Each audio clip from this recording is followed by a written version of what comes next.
Fears about COVID-19 can take an emotional toll, especially if you're already living with an anxiety disorder.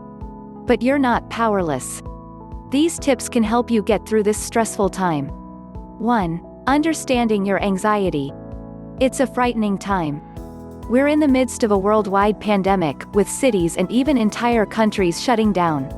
Some of us are in areas that have already been affected by a coronavirus. Others are bracing for what may come.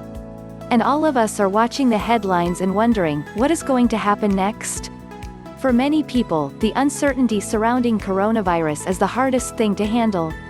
We don't know how exactly we'll be impacted or how bad things might get. And that makes it all too easy to catastrophize and spiral out into overwhelming dread and panic. But there are many things you can do, even in the face of this unique crisis, to manage your anxiety and fears. 2. Stay informed, but don't obsessively check the news. It's vital to stay informed, particularly about what's happening in your community, so you can follow advised safety precautions and do your part to slow the spread of coronavirus. But there's a lot of misinformation going around, as well as sensationalistic coverage that only feeds into fear. It's important to be discerning about what you read and watch. A. Stick to trustworthy sources such as the CDC, the World Health Organization, and your local public health authorities. B. Limit how often you check for updates. Constant monitoring of news and social media feeds can quickly turn compulsive and counterproductive, fueling anxiety rather than easing it. The limit is different for everyone, so pay attention to how you're feeling and adjust accordingly. C. Step away from media if you start feeling overwhelmed. If anxiety is an ongoing issue, consider limiting your media consumption to a specific time frame and time of day, e.g. 30 minutes each evening at 6 p.m. D. Ask someone reliable to share important updates. If you'd feel better avoiding media entirely, ask someone you trust to pass along any major updates you need to know about. E. Be careful what you share. Do your best to verify the information before passing it on. Snopes Coronavirus Collection is one place to start. We all need to do our part to avoid spreading rumors and creating unnecessary panic. 3. Focus on the things you can control. We're in a time of massive upheaval. There are so many things outside of our control, including how long the pandemic lasts, how other people behave, and what's going to happen in our communities. That's a tough thing to accept, and so many of us respond by endlessly searching the internet for answers and thinking over all the different scenarios that might happen. But as long as we're focusing on questions with unknowable answers and circumstances outside of our personal control, this strategy will get us nowhere, aside from feeling drained, anxious, and overwhelmed. When you feel yourself getting caught up in fear of what might happen, try to shift your focus to things you can control. For example, you can't control how severe the coronavirus outbreak is in your city or town, but you can take steps to reduce your own personal risk and the risk you'll unknowingly spread it to others, such as A. Washing your hands frequently, for at least 20 seconds, with soap and water or a hand sanitizer that contains at least 60% alcohol. B. Avoiding touching your face, particularly your eyes, nose, and mouth. C. Staying home as much as possible, even if you don't feel sick. D. Avoiding crowds and gatherings of 10 or more people.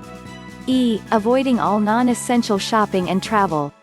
F. Keeping 6 feet of distance between yourself and others when out. G. Getting plenty of sleep, which helps support your immune system. H. Following all recommendations from health authorities. 4. Plan for what you can. It's natural to be concerned about what may happen if your workplace closes, your children have to stay home from school, you or someone you love gets sick, or you have to self-quarantine. While these possibilities can be scary to think about, being proactive can help relieve at least some of the anxiety. A. Write down specific worries you have about how coronavirus may disrupt your life. If you start feeling overwhelmed, take a break. B. Make a list of all the possible solutions you can think of. Try not to get too hung up on perfect options. Include whatever comes to mind that could help you get by. C. Focus on concrete things you can problem solve or change, rather than circumstances beyond your control. D. After you've evaluated your options, draw up a plan of action. When you're done, set it aside and resist the urge to go back to it until you need it or your circumstances significantly change.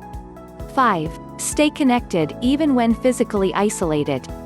Evidence shows that many people with coronavirus, particularly young, seemingly healthy people, don't have symptoms but can still spread the virus. That's why the biggest thing that most people can do right now to make a positive difference is to practice social distancing. But social distancing comes with its own risks. Humans are social animals. We're hardwired for connection. Isolation and loneliness can exacerbate anxiety and depression, and even impact our physical health. That's why it's important to stay connected as best we can and reach out for support when we need it, even as we cut back on in-person socializing. Make it a priority to stay in touch with friends and family. If you tend to withdraw when depressed or anxious, think about scheduling a regular phone, chat, or Skype dates to counteract that tendency. While in-person visits are limited, substitute video chatting if you're able. Face-to-face contact is like a vitamin for your mental health, reducing your risk of depression and helping ease stress and anxiety. Social media can be a powerful tool, not only for connecting with friends, family, and acquaintances, but for feeling connected in a greater sense to our communities, country, and the world. It reminds us we're not alone. That said, be mindful of how social media is making you feel. Don't hesitate to mute keywords or people who are exacerbating your anxiety. And log off if it's making you feel worse. Don't let coronavirus dominate every conversation. It's important to take breaks from stressful thoughts about the pandemic to simply enjoy each other's company, to laugh, share stories, and focus on other things going on in our lives. 6. Take care of your body and spirit. This is an extraordinarily trying time, and all the tried and true stress management strategies apply, such as eating healthy meals, getting plenty of sleep, and meditating. Beyond that, here are some tips for practicing self-care in the face of the unique disruptions caused by the coronavirus. Be kind to yourself. Go easy on yourself if you're experiencing more depression or anxiety than usual. You're not alone in your struggles.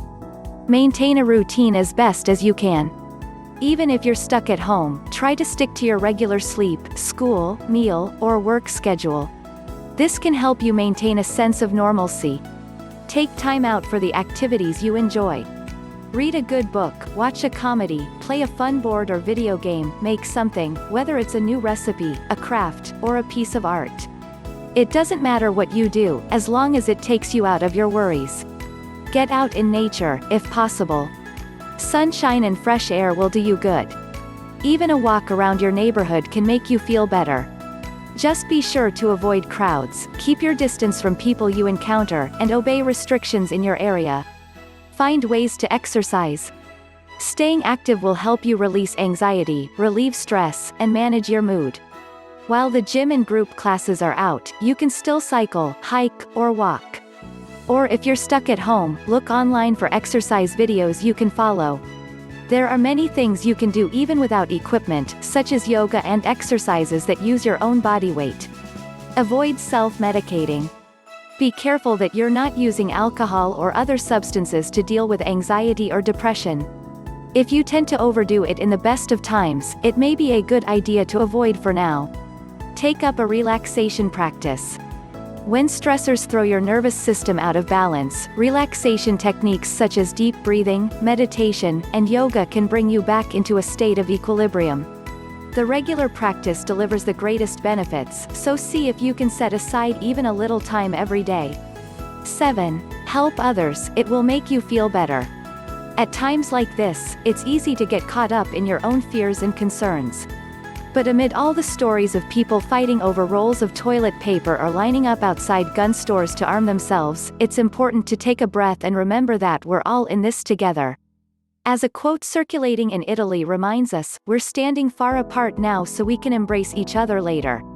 It's no coincidence that those who focus on others in need and support their communities, especially during times of crises, tend to be happier and healthier than those who act selfishly.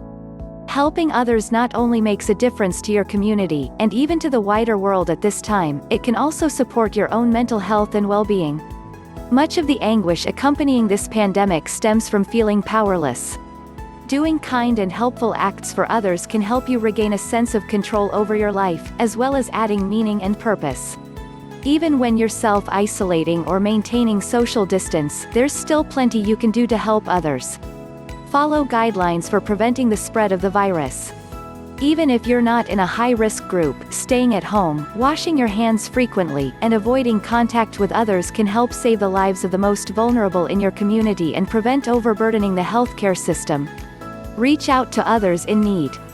If you know people in your community who are isolated, particularly the elderly or disabled, you can still offer support. Perhaps an older neighbor needs help with groceries or fulfilling a prescription? You can always leave packages on their doorstep to avoid direct contact.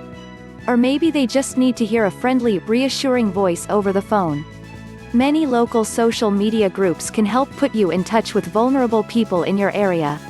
Donate to food banks. Panic buying and hoarding have not only left grocery store shelves stripped bare but have also drastically reduced supplies to food banks. You can help older adults, low-income families, and others in need by donating food or cash.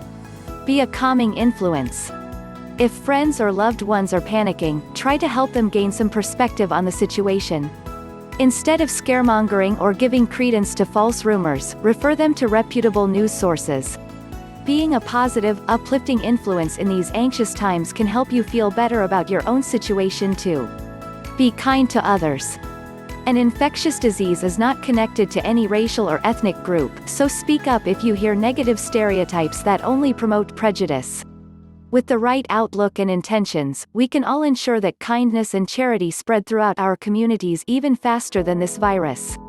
If you interested this video, please subscribe to our channel. Thanks for watching our video.